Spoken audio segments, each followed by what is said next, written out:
I know last year when they mentioned that they would like a patient for the East-West Shrine game, I was like, oh, Ben Carpenter. And when he met the players for the game and he talked about his own competitive spirit, they very much connected to him. So without further ado, I do want to say though that Ben is one of those kids that when you meet him, they really have and make an impression upon your own life. And he's very inspirational to all of us at the hospital. And we've been really grateful for all the work that he's done on his own that has benefited Shriners Hospitals and has brought us a great deal of awareness. So I would like to introduce Mr. Ben Carpenter.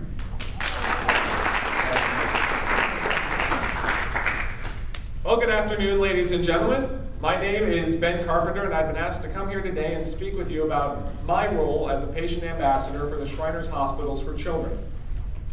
It's really quite an honor to have been asked to come here today and to be able to share my story with you. However, I think that I should probably give you a little bit of background information on my journey with the Shriners Hospitals so far. I've been a patient of the Shriners Hospitals for Children ever since I was diagnosed with spinal muscular atrophy in 1996. From that point on, the Shriners team has been an important part of my family. When I was young, I was able to walk with the assistance of leg braces and a walker, all of which were provided free of charge by the Shriners. As I grew, the Shriners grew with me, resizing and refitting my leg braces, and then adding a back brace when I needed it. The Shriners taught me at a very early age that nothing is impossible. They showed me that I need to want to reach the unreachable, but that it would take work. Even in my youth, I saw that this group of experts was putting their blood, sweat, and tears into my future. They were doing everything they could to ensure I could do everything I could. They say that every journey begins with a single step, and well, the Shriners Hospitals for Children made my first step, and all of my travel since then possible.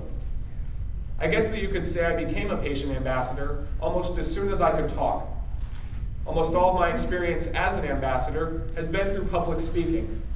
I've spoken at over 20 events in the last 10 years, I've done a few public service announcements, and I even had the privilege of being one of the patients to narrate the Tampa Hospital's virtual walkthrough for their website. Last year, I had the honor of being the patient ambassador for the 2011 East-West Shrine game. It's funny now when I look back on everything, it seems like my first experience as a patient ambassador was when I was 5 years old, as the buckaroo for the Ocala Shrine Rodeo. When I was old enough to truly comprehend the significance of my disease, it would have been very easy for me to feel like I was the only kid in the world who couldn't run, couldn't play catch, couldn't swim, or pretty much do everything else that everybody else my age was doing. Even with the outstanding care and equipment provided to me by the Shriners, it was obvious that I wasn't on the same path as my classmates. Being asked to be a patient ambassador, though, gave me a sense that not only is it okay to be different, but that it's empowering. With every meeting, conference, and event that I took part in, my self-confidence, pride, and self-esteem grew within me. I truly do believe that the Patient Ambassador Program has not only allowed for me to cope with my disease, but it has allowed for me to thrive as well. Instead of just walking, I've piloted twin-engine planes. Instead of just swimming, I've scuba dived in the Tampa Aquarium. Instead of just playing catch, I've thrown out the first pitch at 2 Tampa Bay Rays games. And instead of just playing ball, I'm the captain of the Tampa Thunder, a power wheelchair soccer team that is currently ranked 2nd in North America and 3rd in the United States. Academically, I've had straight A's since kindergarten, and I'm a junior in the International Baccalaureate program at King High School. I guess that with all this, what I'm really trying to say is that what the Shriners Hospitals for Children did for my physical condition, you and the Patient Ambassador Program have done for every other aspect of my life. You taught me that you don't need to be able to walk to be able to fly.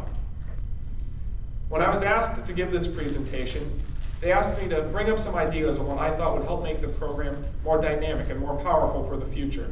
And quite frankly, the only thing that I could suggest would be a mentor or a buddy program in which you pair newer patient ambassadors with those who have experience with public interaction as an ambassador.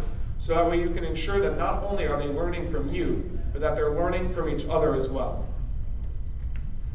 I'd like to close with this note. I know that the public relations department has gotten to be extremely challenging, especially with all the changes that are occurring within the Shriners organization. I hope that you do know exactly how much we truly appreciate everything that you're doing. One of my favorite quotes is from Margaret Mead, who said, "Never doubt that a small group of thoughtful, committed citizens can change the world. Indeed, it is the only thing that ever has. Thank you for changing the lives and the worlds of so many children. It's an honor to be a patient ambassador."